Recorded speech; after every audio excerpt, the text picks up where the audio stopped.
Thanks for downloading this episode from Teachers Talk Radio. You can find the full schedule and listen back to all our shows at ttradio.org. Enjoy the podcast.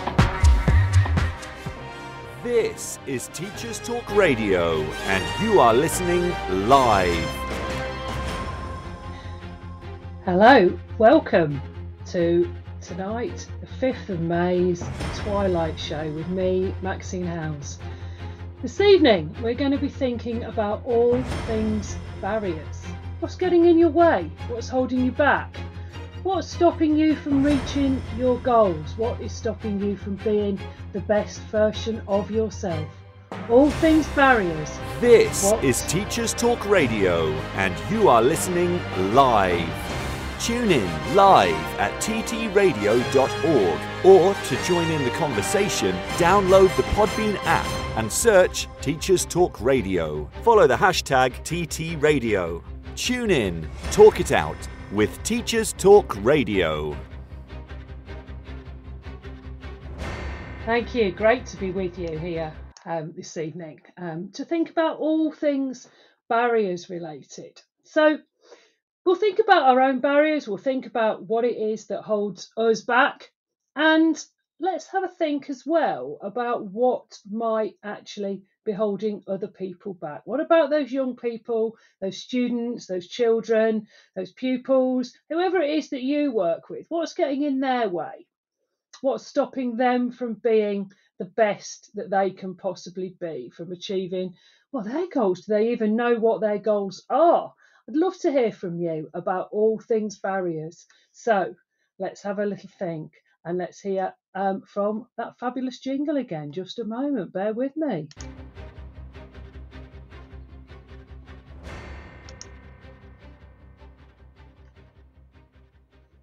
So barriers, what is it? What are yours? What are your barriers? You've been listening to Teachers Talk Radio. Tune in live and listen back at ttradio.org. We look forward to hearing from you next time on Teachers Talk Radio.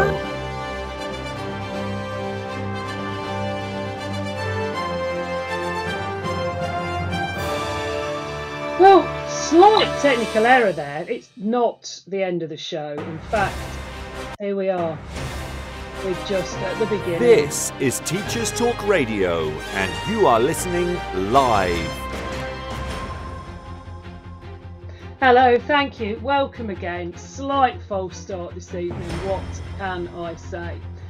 But here we are. Welcome to the Twilight Show. It is always a nice wind down into the weekend after a long week, and what an exciting week it has been.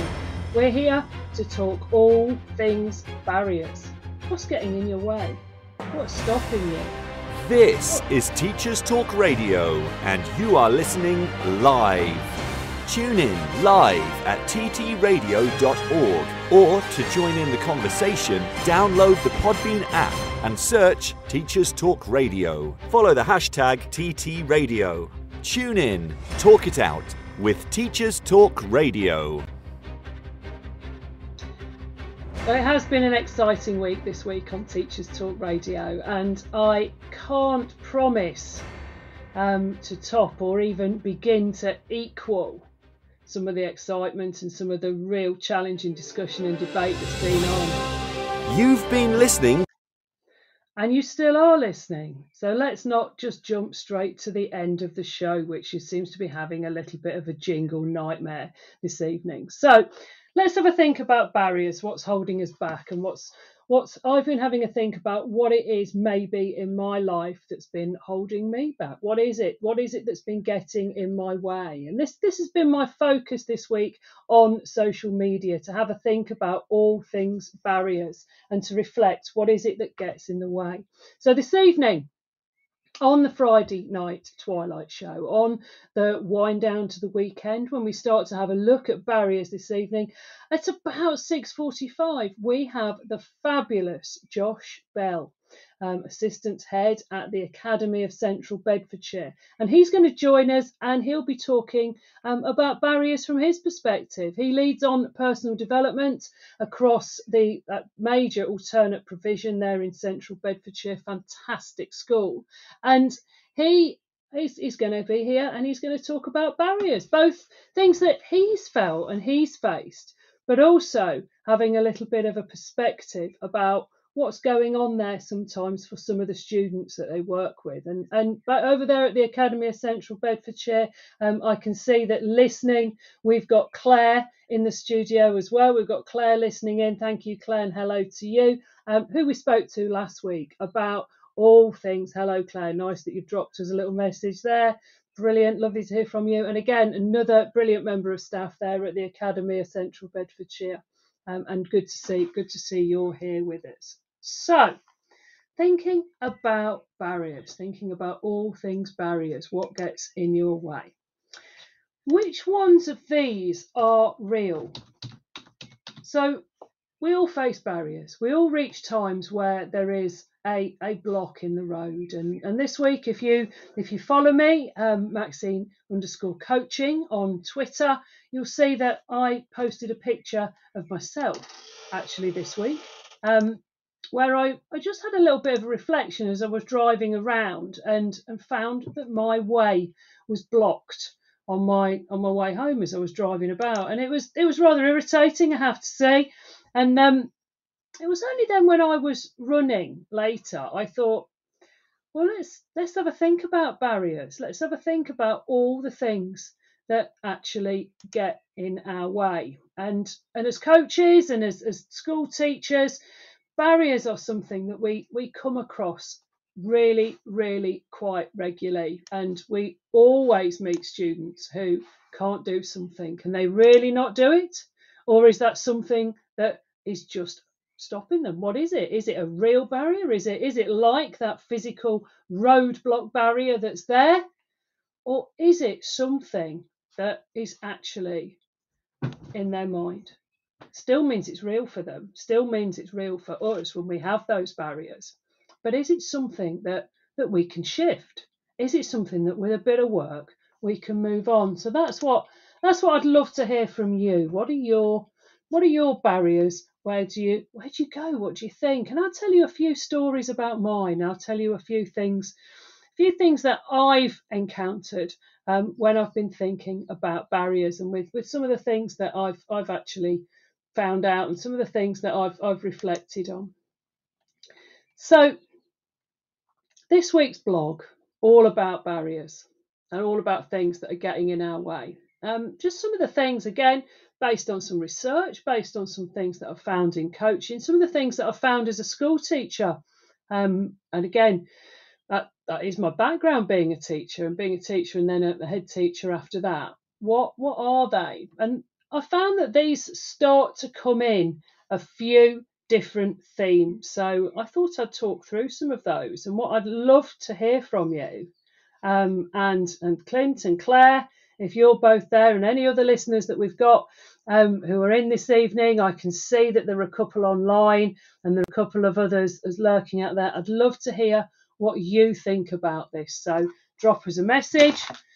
Drop us a message here on Podbean. Share that. What do you think? What do you think about barriers? Post something on Twitter. I'll put on Twitter as well. If you tag me in, Maxine Coaching. Let's have a little look. You've seen that we're on there. So let's have a look, and I'll start off having a think about barriers. So the first thing is about pursuing the right goals. So if we're finding that there's a barrier, there's something in the way, it's stopping us getting to our goals, is that some way that you're getting a message that you might not be chasing the right goals? So goals are a funny thing. Hello, Leanne. Fantastic to see that you're here listening. We're talking all things goals. So I'd love to hear what you think. Are you chasing the right goals and picking and thinking about what it is you want to achieve, whether that be in the short term, medium term, or long term? Are they the right goals? Or are you just working towards things that you should be working towards? So if we think about our teaching careers, how many of us at some point have found that we've reached a block in our progress? We've reached a block with those sort of promotions, with where we're going, with what we're working to. because we're just working towards a goal that we think we should have. So we think we should be working towards being a deputy head, or we should be working towards staying in a mainstream setting, or we should be working towards being a head or a CEO or whatever it is like that. And we find we're getting a block there. Well, is that goal right for us? Are we looking at the right schools, at the right settings, at the right type of job, to be honest? Is it that we're just copying and following what someone we look up to's done, what path they've taken in life? Set that goal for ourselves. And is that even right? So that first barrier, that one, that really important one, actually, that barrier that's there, if you're continually hitting that roadblock, it's really, really helpful sometimes, I think, and I'd love to hear what you think. Drop your messages in the chat or call in, and I'd love to hear from you. I'd love to speak to any of you. Like I said, we've got fabulous Josh here at about 6:45. Really looking forward to hear from Josh and hearing him talk about all things barriers for us as well, and tell us his own experiences and also some things about the students that he works with. But are you chasing the right goals? So again, do those goals link to your values? Are you chasing goals that actually are about earning lots of money? And how many people have been in the wrong job? So many teachers that I've met have gone into teaching as a second career. Their first career was something that was far more lucrative, earning loads more money. And now they've come into teaching, finding themselves progressing much better. Their goals are in line with their values. What do you think? What about your behaviours? What are you doing? Is the way you're acting actually really, truly in line with your values? So when you're going towards getting those goals, when you're going towards achieving what it is that you want to do, does that mean that you're acting in a way that fits with who you are and what you want to be? So the example I used is, well, if you're, one of your goals is about hitting a 6-figure salary, and one or two of those do exist in the education world, mostly in the world of CEO, or earning a load of money, or you want a big consumerist lifestyle. There's not going to be many people probably chasing that in teacher world, fortunately, because that's what you learnt when you were young was really important. You might find that those blocks towards getting that are coming up because that's not right for you. Maybe family, maybe other values, other important things are more important to you. So that's the first one, the right goals, and being able to act in a way that is in line with your values, what's important to you. Otherwise you will naturally find some of those values. Next one I'm going to come to is one that is, people are so well-meaning when they offer you advice, when they tell you what to do. And quite often that can create a real barrier. And if you just follow blindly that advice, it can start to mean that you're not making much progress. You're not getting towards where you want to be. So well-meaning individuals can be really quick. Oh, yes. Leanne says too many opinions and not advice, I find. So right. I mean, those well-meaning, potentially individuals, yes, career and dating advice. And don't we all know that, Leanne? Yeah. So people are really quick to tell you what they think you should do, aren't they? And that'll be based on their experience, maybe, or their perception of what's right. And actually, for us, that's not very helpful. So sometimes it can actually be respected people who are giving us that career advice or dating advice or what you ought to do. And Leanne, thank you for that. That's absolutely brilliant. But it might feel wrong to us. And we might still feel a bit compelled to follow it because there might be someone that we respect. There might be somebody that we know really, really well. And we think the world of these people. But that doesn't necessarily make it right. That doesn't make it right for us to be following that. So, really right. And that falling in the advice trap, that is block number 3. All right, block number 4.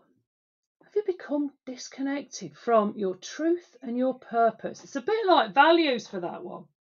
And again, can link to opinions, and it can link to other people's advice as well. Are you really working towards the right thing? So we all live in a world where people are full of opinions about social norms, the things you ought to be doing. You ought to be getting a job that pays more. You ought to be getting a bigger house. You ought to be. Think of any examples of that. You faced that. And so we find ourselves operating in these really outdated social norms. And I really, really think that the world is fortunately, finally starting to take a little bit of a turn on this one. And those social norms about what is a good job and what makes you a respected person is about having a job that pays more. It's got status, got a fancy job title. But actually, maybe continually chasing that's not part of your truth. That's not part of your purpose. If your real belief is that you want to make a difference, sounds a bit corny, but lots of us are here in teaching because we want to have that impact. We want to help shift these barriers for young people because we want to see them doing really, really well. Acting in line with those provides us with a real intrinsic motivation. So there's the difference between the extrinsic motivations, the pay, the benefits, the status. And I don't know if any of you have got friends like mine that seem to quite like playing job title top trumps with their emails with the fancy job title at the bottom. It's we've always got one, haven't we, that's a global key account director, and you think, how can you make that sound any fancier? And in teaching, do we sometimes go a little bit around that job title rather than sometimes thinking about actually just chasing the extrinsic award, the pay, the benefits, the status? Actually, if we think about what is our truth, what is our purpose, that will lift that block. That means we won't feel as blocked. Here's a biggie coming next. Okay, Leanne, Claire, I hope you're busy and ready, and some of the other listeners that are there elsewhere lurking at the moment. Are you staying? Here's a big question. Big block to all of us is about that safety comfort zone. Okay, what do we do that keeps us safe? And it's really understandable that we want to stay safe. So a bit like, when I came to that roadblock, and I'm not going to create an horrendous health and safety nightmare by moving the roadblock, but actually you probably physically could get through it, but you would have to navigate yourself quite carefully around a fairly sizable hole in the ground. And so we don't do that. We keep that big barrier there to keep us safe. Now, when it is actually a hole in the ground, and when it is actually a real safety thing, like not allowing people to drive their cars down the road, that's absolutely right. But what about other things in our life where we stay in that safe zone, where we keep doing things that we know we're good at, that we know we'll get by all right with, that we know we're not actually putting ourselves out there? So what is it? What is that? What are we doing that's staying safe? And sometimes we can stay safe with that barrier there blocking us, actually sometimes from leaving something that isn't even any good, that's actually quite hard. So let's have a read. So let's have a look. Claire, thank you. Claire's given us a really good opinion. I love that. Claire, the right goal is why I moved from mainstream to alternate provision. Yes. And that's really interesting, isn't it? Thinking about values, thinking about what drives you, thinking about motivation and purpose. Claire, you state there really clearly that you wanted more for the students in terms of goals than just exam results. Well, that's a really tough one, isn't it, for us sometimes? What is it that we as teachers and as school leaders And you know, Leanne, love to hear from you about this. We have to sometimes work for those goals that are set out for us in the organisation we're working in, and that's, you know, I think that's fascinating. And then we can sometimes then find some actual roadblocks, some blocks, some barriers in our way that's stopping us really flourishing in that setting. And Claire, you're absolutely right. That's really understandable there.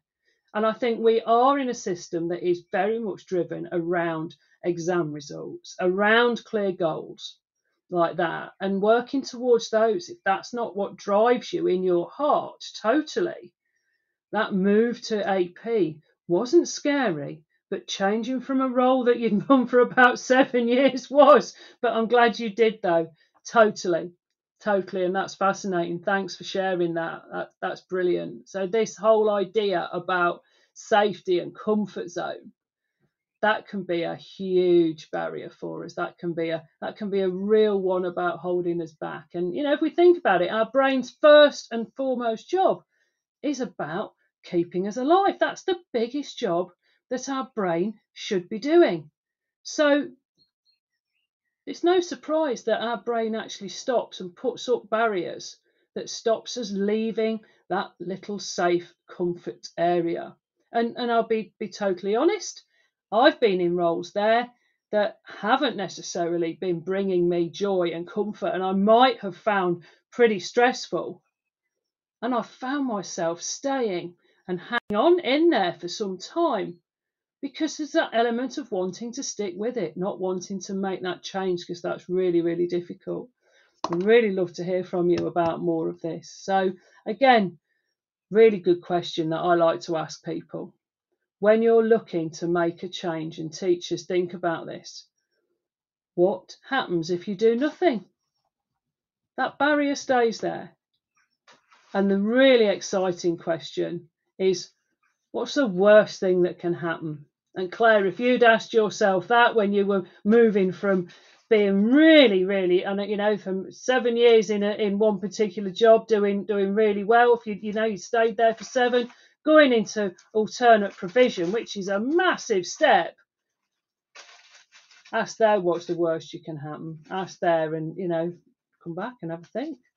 And how's it gone? Your last comment was, so glad you did it. Fantastic. So, moving on to another barrier. Okay. So, a bit similar to staying in your comfort zone. Lacking confidence in yourself, lacking your own self-belief, that fear of failure, that fear of putting yourself out there is a major block for many people. I'd love to hear any of your reflections on that. What do you think? Have you heard that about thinking about that block of going, oh my goodness, I can't do it. What will people say? My goodness. That I'd love to hear if you've had any of those blocks, any of those times that you have heard that you've not necessarily had that self-belief in yourself. You just couldn't. You didn't think you could do it. What will people say? What if I get it wrong? I don't think I'm good enough to do that. So I decided a couple of weeks ago, just by sending an email, that I would try something new, that I would try putting myself forward to present a Teacher Talk radio show. I won't lie to any of you, absolutely terrified at going out there, because in terms of putting yourself out there and saying, my goodness, I'm going to do this, what will people think? And I think what's really important there is about actually separating any feedback you get for doing that thing with who you are as a person, and actually keeping that difference and knowing that any feedback, good, bad or indifferent, is just about that thing you're doing. It's not about who you are as a human being. That can sometimes help to shift that barrier a little bit, to help to make that move, to get past that particular roadblock. And again, that can be a huge one. That can be a huge one, that belief in yourself. Particularly when, like Leanne said, There's lots of people out there with opinions. Opinions, not necessarily advice. You should do this, you should do that. Those same people that are giving opinions, we can sometimes be waiting for them to judge. What if we say, oh, I know they're going to judge. I know they're going to judge. That's all about them. That's not about me. Claire's come up with a question. Oh, Claire, it's a lovely question. What if you flip the question and ask yourself, what would you think if someone else made that decision? The decision that you are maybe about to make yourself. So step about and step it as if you're looking at somebody else. I think that treating yourself as if you are there is really fascinating. Hi Hannah, we're talking all things barriers this evening. All things barriers. Welcome. Welcome. And we've got at 7:45, 6:45, sorry, we have got the fabulous Josh joining us, who is an assistant head at an alternate provision, and he's going to be giving us his steer on barriers and what barriers maybe he's faced and what barriers young people that he works with face and what we do to shift them. So we're on self-belief at the moment, on believing in yourself. And Claire, I've got another question that I like. Tell me what you think to this one. And again, give me any more that you've got that you like or that you've thought about. What would you do if you knew you couldn't fail? So we can use that all the time, I think, as teachers, when we're trying something new. What could you do if you're going to try something new? You're going to what are you going to do if you know you're going to be successful? What ideas can you have that you're going to go with then? It just gives you that extra little bit of confidence. And I wonder if when we're thinking about working with children and young people, I wonder how that would land. Okay. So, what about barriers faced by young people? That's where I want to go and want to start to think about next. And again, particularly with Josh joining us. We know statistics tell us, the Education Endowment Fund tells us, and we've got this fantastic pupil premium funding, and we know now that it's really important that we think carefully about what are the particular barriers that young people we're working with face, and that then we use that menu of approaches to try and make sure we address those barriers. What do you think about that? What barriers are you seeing commonly coming up? Again, teachers out there in the classroom, what is it? What is it that you're really seeing? What are the things you're seeing people struggle with? There's a lot going on there, isn't there? I saw a message come up and it vanished.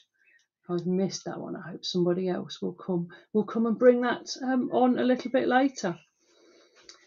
So if we know what those barriers are, there's another thing just here, just thinking on barriers and thinking about how we work with barriers and how we think about this ourselves. It's really useful to know what those barriers are. So again, you're thinking as a teacher where you're at in your teaching career, what you're working on at the moment. What is it you're trying to achieve? What is it that you want to do well at? Be the best teacher that you can be. What is it? Are you thinking about that next step of promotion? Are you thinking about a move to a different place? What is it you're thinking? Have you got anything in front of you that's making you feel a little bit stuck and you're not quite getting there at the moment? If you are, and think about some of those things that we've talked about this evening, just in terms of those barriers. What are they? Is the goal, is what you're really working for, is that the thing that you want to be? Is that right? Are you chasing the right goal? Are you thinking about, okay, those goals being absolutely, totally in line with your barriers? How is that going to work? How does that fit in? Are you falling into that trap where you're just getting lots and lots and lots of advice? Is that something that's happening for you? Because that's not very helpful. We know that that's not very helpful, just to face lots and lots of advice. And that might help for the people. They might be being well-meaning when they're giving us that advice, but it's not helpful to us. Having a think, are you maybe becoming a little bit disconnected from actually what it is you believe in life, your truth and your purpose? What is it? What's going on there? And big ones here. Are you just sitting in your comfort zone? Are you staying at that school, teaching that one subject, or teaching that one year group, that one class? Where are you going? Are you just sitting there doing that because it's safe? Have you stayed in the same school, or have you maybe thinking about taking that little bit of a risk and stepping out of your comfort zone? Claire, thanks for sharing that. That was fantastic that you shared your move to alternate education. And again, that one then about, do you believe in yourself? Okay, what if you couldn't fail? And again, like Claire's question then, what would you think if somebody else made that decision? Reflect on it, put that back yourself. So going those, thinking about those barriers, that's really helpful, and understanding that a little bit, that's definitely useful, definitely helpful. However, if we just get stuck on that all the time, those barriers can just end up getting bigger and bigger and bigger, and not necessarily being very useful to us. So what we might want to think instead, what we might want to really think about is being really focusing on where we want to be, and thinking about that instead, and thinking, instead of just getting focused on those barriers, what can we do and where can we get past that? How can we make sure that that fits in, and that is something that we're definitely heading towards? Okay, just reflecting on that, I'd love to hear what you've got to say. I'd love to hear if you've got any barrier talk, and we're just going to take a pause and then going to be heading towards the news. This is Teachers Talk Radio, and this is Teachers Talk Radio News.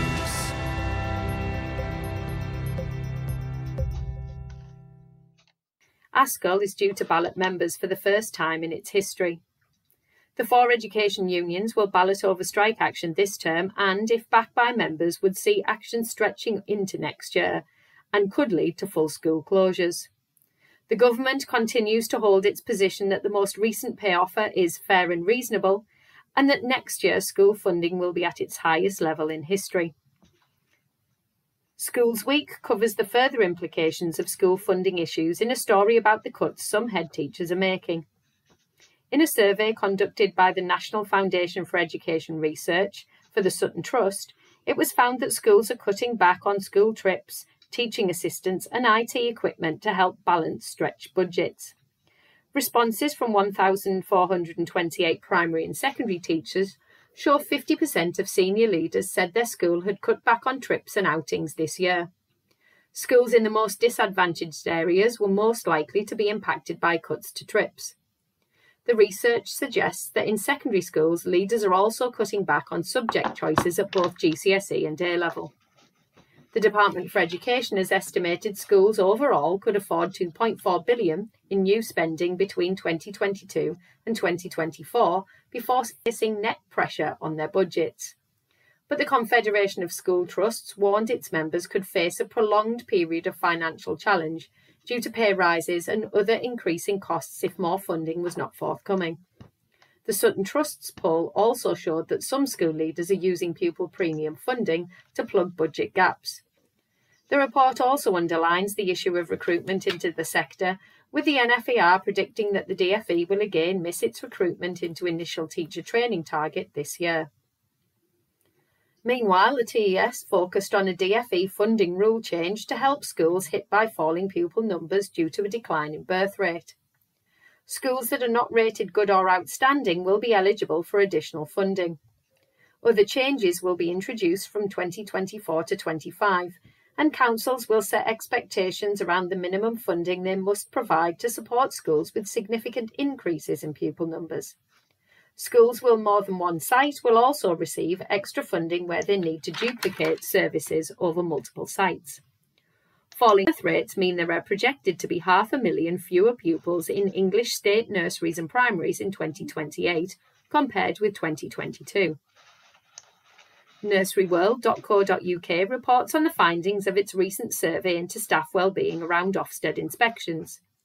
In the article on its website, it reports that over 3,000 owners, managers and staff responded to questions around mental health and wellbeing and the impact of inspections. Many responded that they felt increased stress and anxiety in the run-up to an inspection, with many having sleepless nights and some suffering from panic attacks and depression. The possibility of losing funding, should a setting be judged inadequate, was also mentioned. Full details of the survey can be found on the Nursery World website. The Guardian reports that a record figure of £4.8 billion interest has been added to student debt in Britain last year. The government has more than doubled the amount of money it makes from charging interest on student loans, as graduates face borrowing costs of almost twice the rate set by the Bank of England. The Office for National Statistics said the accrued interest had doubled from £2.3 billion in the previous year. The forecast average debt among the cohort of students who started their course in 2021 and 22 is £45,800 when they complete their course. Finally, the Morning Star in Scotland reports that increased spending per school pupil is failing to deliver improved outcomes. Spending per pupil has risen to £8,500 in Scotland, compared with around £7,200 across England, Wales and Northern Ireland. But attainment in Scotland is not on a similarly rising trajectory. Research by the Institute for Fiscal Studies shows that despite having the highest spending per pupil across the UK for a long period, test scores in reading, maths and science have either stayed the same or have been going down. This has been your Teachers Talk Radio News with Joe Fox.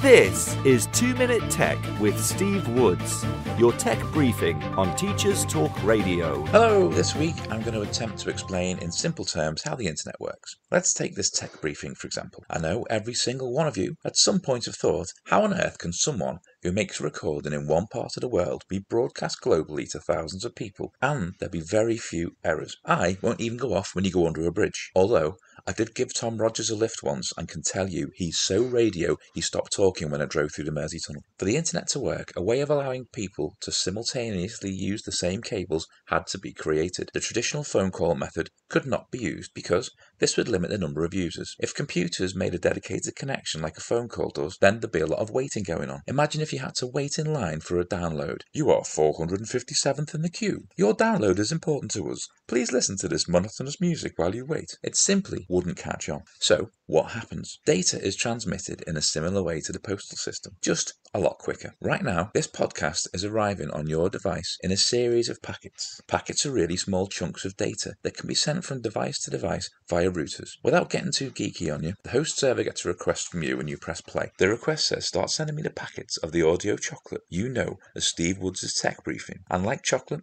it's split into chunks. These chunks are given an address to get to, an address of where they came from, some other information like the type of file being sent, so your device knows which application to open it in, and a number so the packets can be ordered and rebuilt when they arrive. These packets are directed over the internet by routers that use the address information to direct them, and then rebuilt by your device once they arrive. Because packets are so small and can be forwarded rapidly, lots of computers can send data at the same time and keep everybody connected. So next time you're using the internet, consider that what you're looking at has probably been split into thousands of packets, routed across the world and being rebuilt in a matter of milliseconds for you to enjoy. As always, if you have a tech question, why not send it to @TTRadioOfficial. I'm Steve Woods, and that was 2 Minute Tech. 2 Minute Tech with Steve Woods, your tech briefing on Teachers Talk Radio.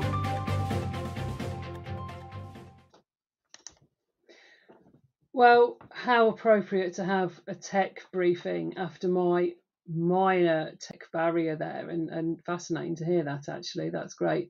So really interesting, just reflecting on the news there. I don't know whether anybody else who's listening had spotted that we're thinking all things barriers, we're thinking about things that hold us back. And then as teachers, we sit and we hear in the news all that reflection about budgets and how tight budgets have been. And my goodness, anybody else in the teaching world found that funding as being the major roadblock, the thing that has got in the way of you necessarily doing all the things you want to do.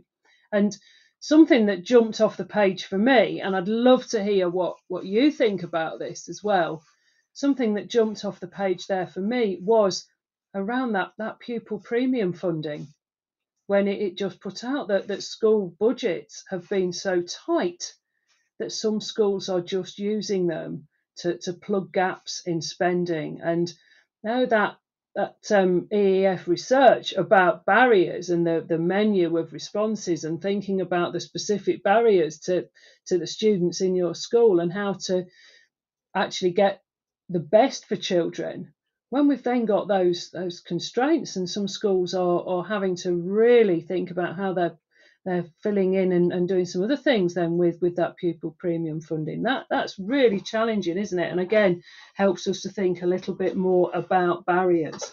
Anyway, moving on a little bit, because we have our guest for today with us, and our guest, who I shall let introduce himself in just a moment, is joining us to talk all things barriers. So Josh, I'm going to bring you off mute, and I'm going to say hello to you, Josh. Good evening, how are you?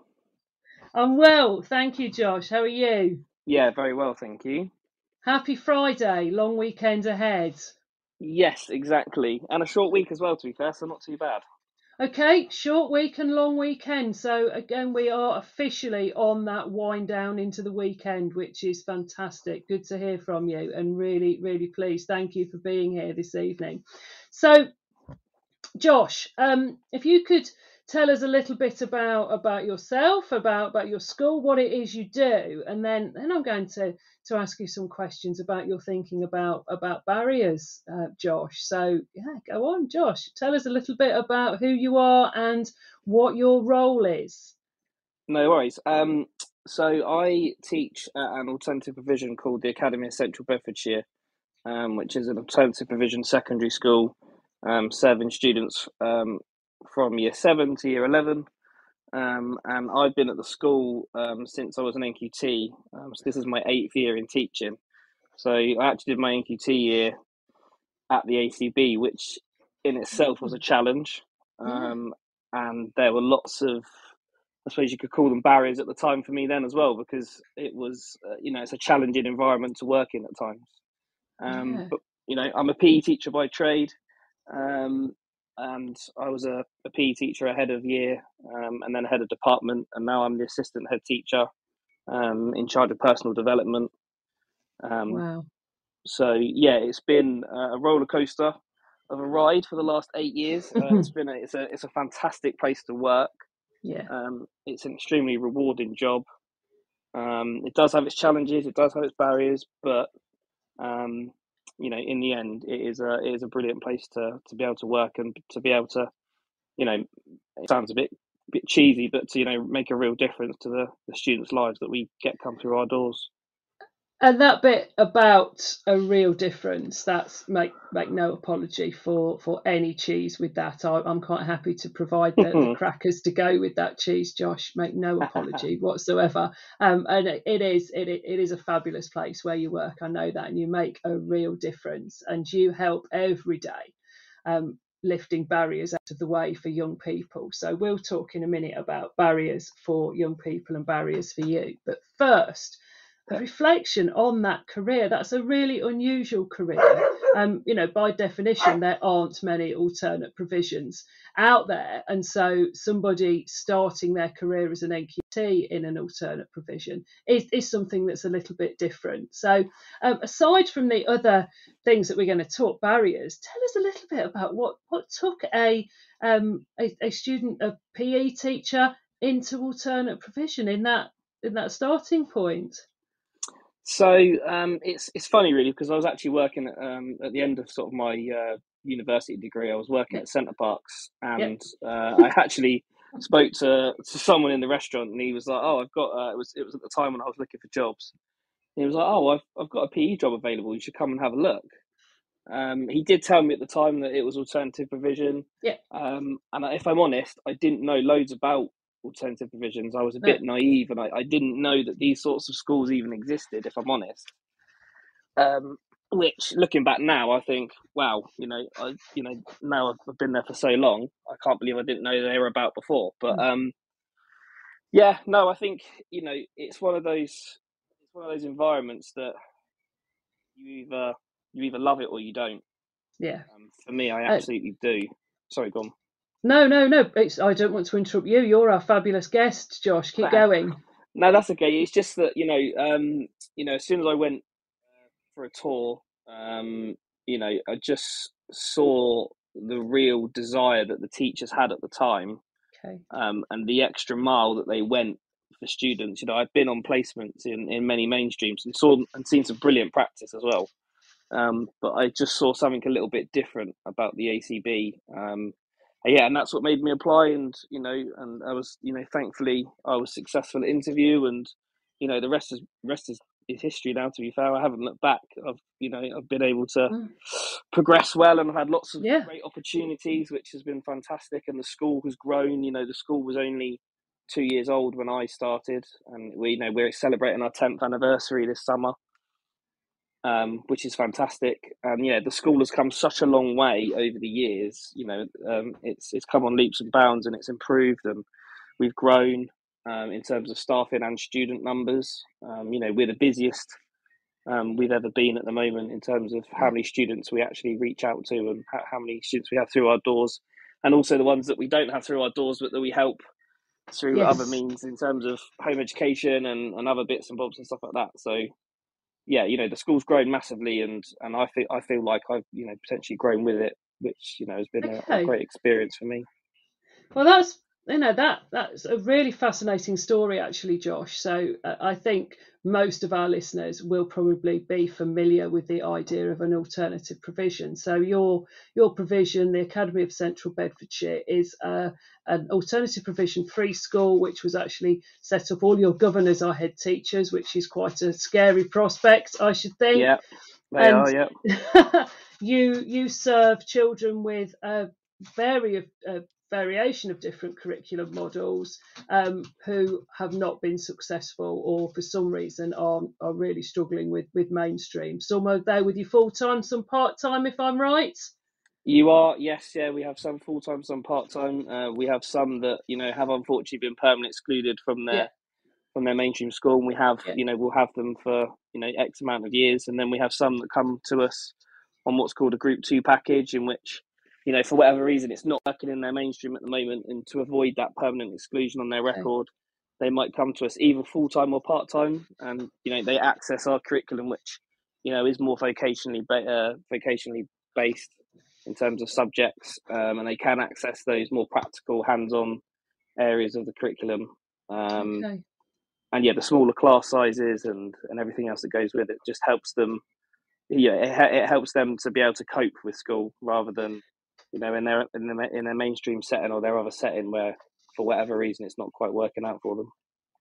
So again, as I'm thinking about the theme of barriers, and I'm thinking about how this works when we talk students, and if we talk about yourself first. I mean, you have a story. You've made fantastic career journey. 8 years to assistant head is a pretty good rise by anyone's definition. I thought I'd progress fairly quickly as a youngster, and that's way quicker than me. That's really quite impressive. But we'll come to you in a minute when we'll talk students in a minute, and we'll talk about some of the things you do to lift their goals. But let's have a look at you first of all. So I've heard you talk about a few things in terms of, and when we talked about what barriers were, we talked about sometimes people chasing the wrong goals, sometimes people not being in line with their values.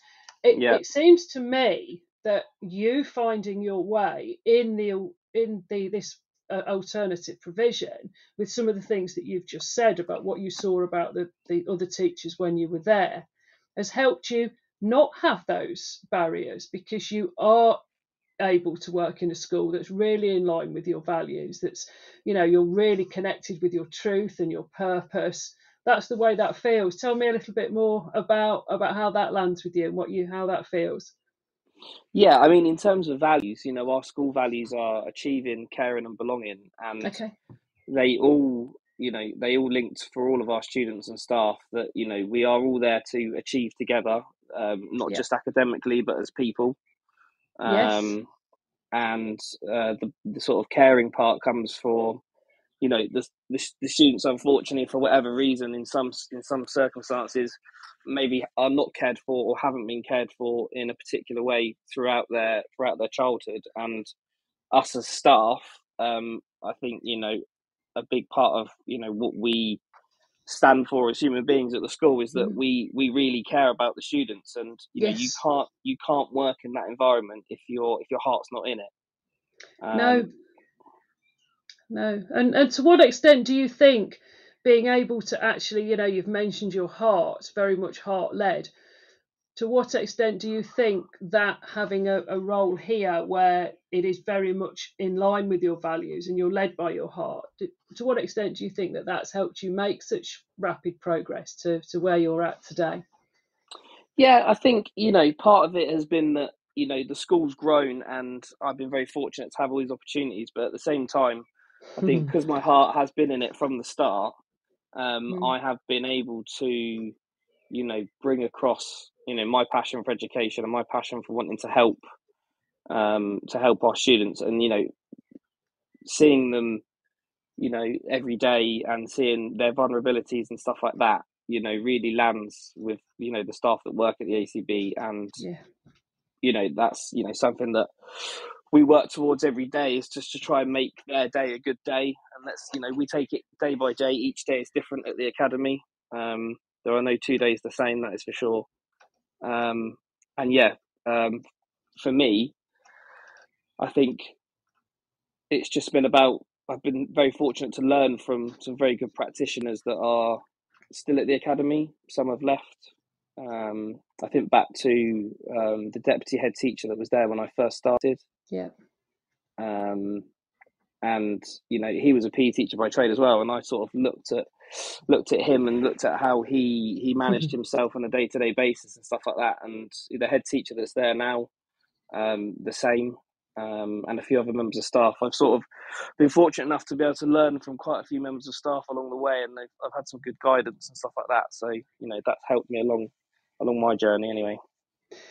Well, I think that's really fascinating. I think anybody that's listening that's thinking about career progression as a teacher, Josh, you've referred there to luck quite a lot, and I've been fortunate. I've had these opportunities. Yeah.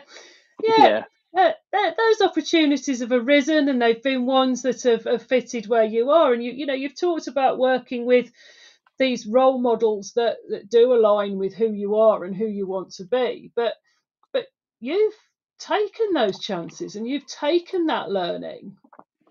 Yeah. And there's been enough challenges along the way, but I think it's my competitive PE side. I've always wanted to be the best version of myself, and I've always wanted to, I've always enjoyed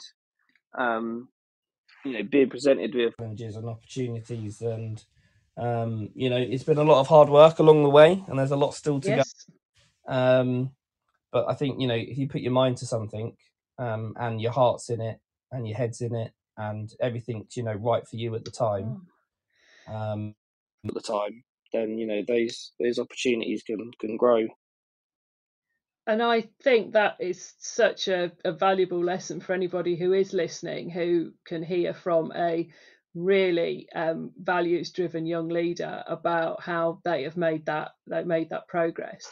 So you say it has been a rocky road. There's been challenges, and I don't think there's anybody who works in education who's found that a simple, just sort of breeze to get to a senior position like that.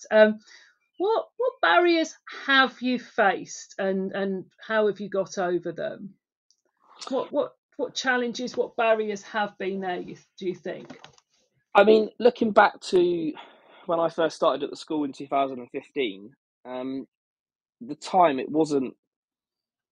it's very different to what it is now in terms of resource. Okay. So, even the basics for, I was walking into a department that wasn't established, wasn't really set up. The school wasn't open too long. They'd had different staff in my role previously. So I was almost starting from scratch. And Okay. scratch as an NQT as well. That is a challenge. It was, yeah, and there were some days I was thinking, don't know, I'm not sure if I can do it, but actually, I think it's just some hard work and some determination and a lot of resilience, a lot of patience.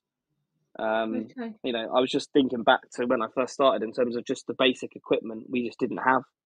We didn't have much, so lessons had to be a little bit creative and stuff like that with what you had. We weren't blessed with facilities either, unfortunately, at the school that I'm at. At the time we didn't have. We've got a fantastic Muga at each site now. We didn't have that before. We've got a gym now. We didn't have that before.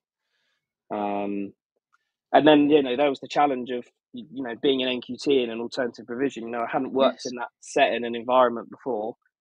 And some of the stuff I saw in my first few weeks, I had never experienced before. No. I hadn't experienced that level of crisis from a student. I hadn't experienced even the staff. It takes a certain kind of person to be able to work in this environment, and I hadn't been around that before. So that in itself was quite a big barrier for me, because I was very much developing my own sort of basic teaching skills, along with having to hone my skills in on being able to teach effectively in that type of provision. So that's a huge challenge, isn't it? While you're there learning your craft as a teacher, at delivering curriculum content and building relationships and those things that are central to being a teacher, you're not just learning that with an averagely challenged class, an averagely challenging class. You're honing that skill with extreme challenges in a situation where, like you said, the facilities were still in the development stage. It was a new school. It was still there. So they're enormous challenges and ones that you have overcome. So again, you have mentioned some of the things that you've done to overcome those, and some of the key things that we've talked about those use of the really good positive role models that you've had the chance to work with, the learning, the reflection. What of the key things do you think have really enabled you to get to the position you're at today? I think, as I said before, a lot of it comes down to myself as a person, and what I believe in, what I want out of my career, and what I want for the students. And being able to work with such a wide range of needs within our students is something that itself has been a barrier, but also it's been fun, it's been enjoyable. I'm such a more well-rounded practitioner and person now, because I've had so many different experiences, and there's so much that's happened over my sort of nearly 8 years at the school now. When I look back, I think when I got into teaching, I was like, I didn't think half of those things would happen. No, if I'm honest. No. But yeah, a lot of it comes down to I think myself as a person, having that resilience and having that desire and hunger, wanting to improve the school, wanting to improve the department, and the school is in such a strong position now. It's really good to see where we've come from, and it's only going to continue to grow for the future. So it is an exciting time, actually. That is fantastic, and the school is growing and is strong because of people like you. And I hear you use the words, that desire, that and again, it is all about, it seems to me, and correct me if I'm wrong, but some of those things you've described are, you've called them barriers, but in essence, it's meant to you that they've actually become just challenges, and you've got past them And it seems to me that it is all about that absolute value driven, that purpose, that knowing that that's there has turned these huge barriers into challenges that you've got through and have done a really, made some amazing progress. And I think this really highlights you can't equate experience with length of service, because I've taught for more than 3 times the amount of years you have, and I think you've probably seen more, certainly, and experienced a number of things that I haven't even come close to in my teaching career.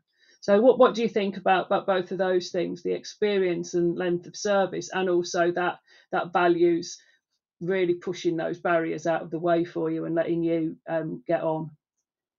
Yeah, I mean, I think in terms of experience and length of service, I remember in my NQT year talking to my mentor probably around just before Christmas, just before my first review. Yeah. And he said, how are you getting on, and how are you finding the school, and he was giving me some feedback around bits and bobs and stuff like that. And I was like, honestly, in the last 10, 11 weeks, I think I've learned more Yes. than I did in my 4 years at university. Yes. Just because I was on the ground doing the job, experiencing it. In terms of, I learned more about how to deal with certain situations, how to deal with students, about building relationships, and everything like that. So yeah, in terms of that. Sorry, what was the second part of the question? And the second part was about, and again, that's my fault for loading up loads of questions, Josh, when you're saying okay. Brilliant things. You just said there's loads of stuff coming into my mind as you're talking. I'm hearing things. So those huge challenges could be barriers and could have stopped and could have got in the way of you doing really well in your career. But it seems to me that because your strong moral purpose, those values are so strong that you've got past those barriers, and that's another route to your success. Yeah, and a lot of it unfortunately comes back to, not unfortunately, I won't say unfortunately, but a lot of it does come back to my my inner PE teacher, and being and wanting to become and wanting to never be beaten, and always wanting to come through the other side no matter what is put in front of me. Another part of it is also the outcomes for the students, when they leave. Yes. Whether they leave us in year 11 or whether they leave us in in the earlier years, I think back to my childhood. I was very fortunate to have a great childhood, and unfortunately, the students that we have, 99% of them, unfortunately, haven't had a stable upbringing. Yeah. There's lots of trauma and stuff like that, and I just think back to wanting to be able to help them, and you have to look at the end goal, and you have to look at you're doing this for a reason. The purpose of this is to give them opportunities and to open. I think we had some training this afternoon actually, and it was a head teacher from a special needs school around the corner, and she said that you're giving them opportunities so that when they open the door, they're opening the door to a world of opportunity, instead of, if they hadn't have been with us and we hadn't have worked with them, those opportunities might be limited. And instead of having, lots of choice and chances when they leave education, yes, it may have gone a different way for them. And that, again, that itself is absolutely, I think that's key to what you're saying here. I'm really fascinated by the PE teacher as well, and that drive in there. But I'm also more interested now, or as interested now, in hearing a little bit about the students. So you started to talk about some of the barriers that your students face, and yeah, many have extremely challenging circumstances. And again, really positive to hear you focused on making sure their life chances are really positively influenced by you. I just wonder, without necessarily going into too much detail or sharing anything, any reflections or thoughts that you have on the barriers that your students face, and some of the things that you do at the ACB to lift those barriers and move them. I think the first one is the students that we get feel like they failed at school. They can't, then they're not good at school. They can't. They can't learn. They've just been permanently excluded from a school. They don't have that. They don't have that sense of belonging. Yes. And part of one of the things around lifting barriers is that we have an assembly every week, a celebration assembly on a Friday, and all the praise slips and rewards and stuff that students have earned throughout the week, all the positives. We have some sort of rewards in assembly, and we always say at the start of the assembly that we repeat the school values, and that gives every student just a reminder of what it is we're actually here for, and it does give them that sense of belonging because they do feel part of the group. Yes. They would have been the student that maybe didn't go to an assembly before. Yes. Or because the crowd's too big or whatever it might be. Some of the other barriers that we've got are students coming to us with a lot of trauma that they might have experienced. Obviously, I won't go into detail. Yes. But a lot of our students have experienced some trauma over the years. It could be that parents are going through a divorce, or And what's some of your approaches on that? Come from low-income households. Yeah. And the biggest barrier that we're seeing this academic year has got to be around mental health and anxiety. The amount of students that have come out of the back end of COVID now that have such sort of severe mental health needs, and their anxiety is so high that them just making it into school that day is a success for them. And some days that's all we'll get out of our students. Some days it's just about them coming to school.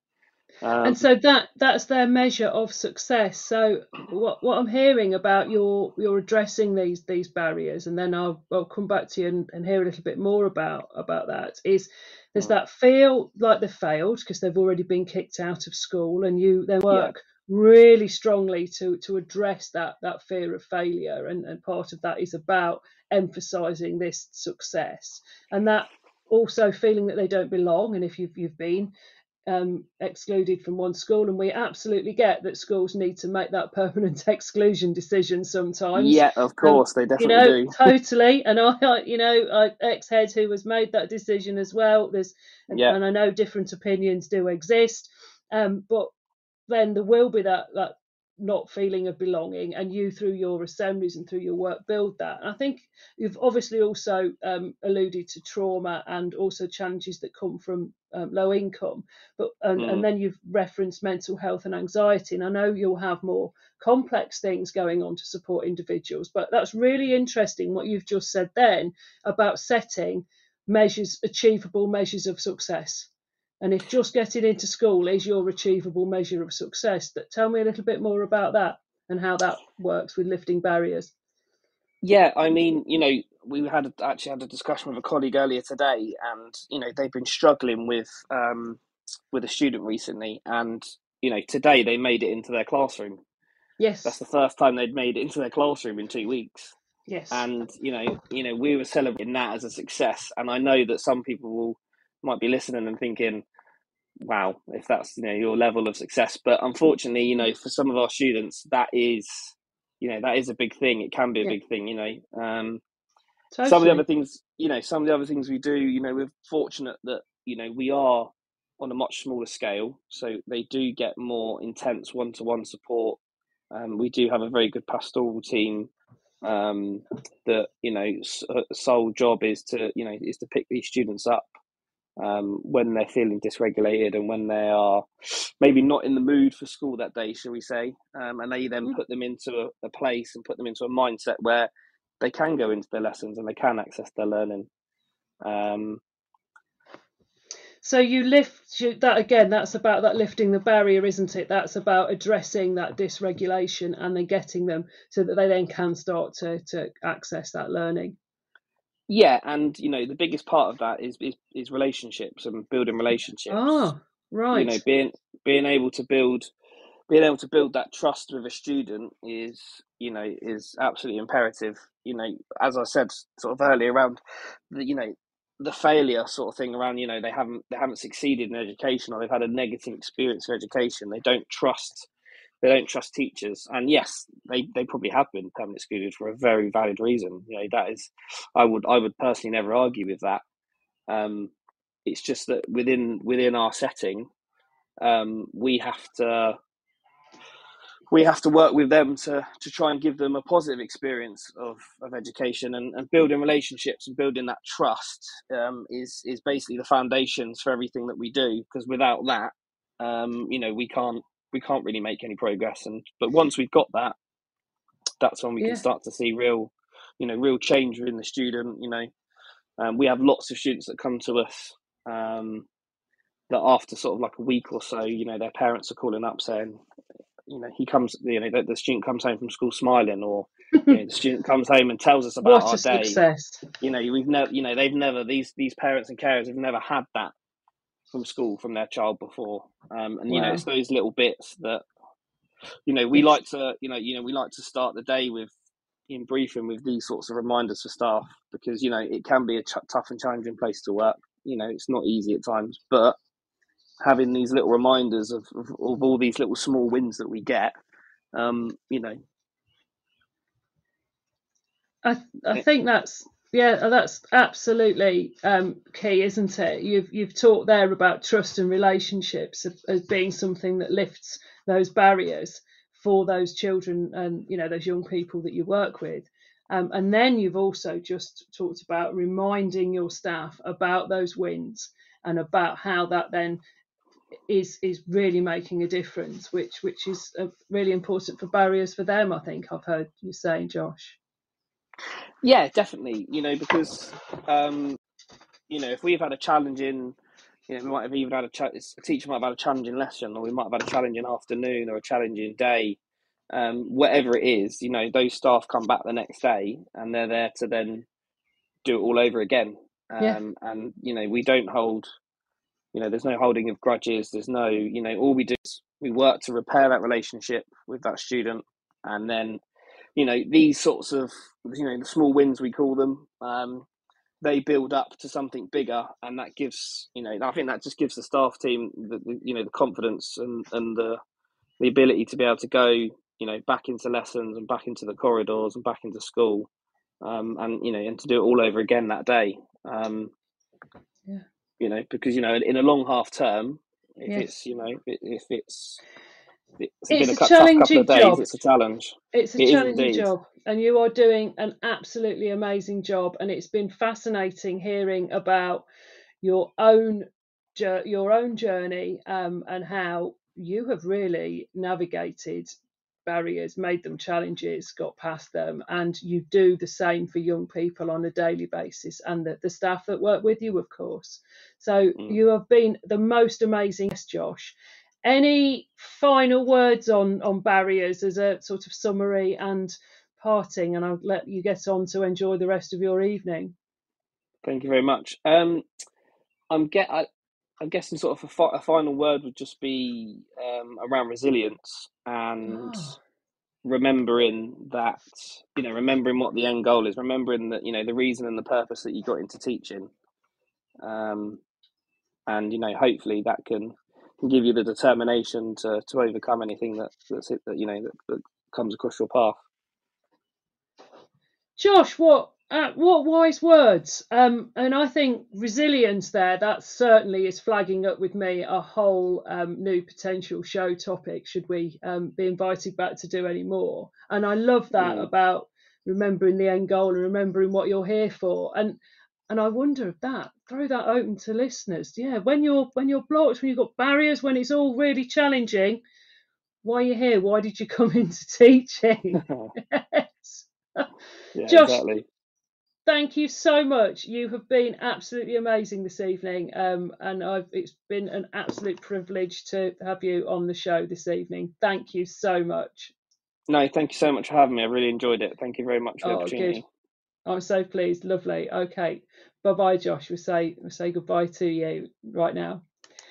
Well, how amazing to hear from what a great young leader, 8 years into his teaching career, with such wise words about lifting your own barriers as a teacher when the goings get a little bit tough, and we are all up against it, and we've all been there, whatever phase of our career we're in with teaching. Resilience, remember the end goal, remember why you're there. And hearing about those barriers faced by the young people that they work with at the alternative provision that is the Academy of Central Bedfordshire, with those students who quite understandably feel like they've failed, been permanently excluded, come from very, very, very complex homes with trauma, low income, with mental health, anxiety problems, to actually achieve success and be enjoying school. So I'd like to say a huge thank you to Josh. I would also like to say a huge thank you to everybody else who has contributed, who's sent in any questions, or who's made any comments, or even if you've just lurked there and listened while we've talked all things barriers this evening. It's been a real pleasure to be here and be part of the Teacher Talk radio team. I'm going to sign off a moment or two early because we have the 7:30 show with James talking all about things AI in education, and really clearly being far more capable with tech than I am on at 7:30 on Podbean. So to make sure he's got plenty of time to set up and to get in and to not eat into that, I'm going to say a goodbye. So thank you for listening to All Things Barriers this evening as we have our Twilight Friday night wind down into the weekend. Thank you very much. It is good night. Goodbye from me. You've been listening to Teachers Talk Radio. Tune in live and listen back at ttradio.org. We look forward to hearing from you next time on Teachers Talk Radio.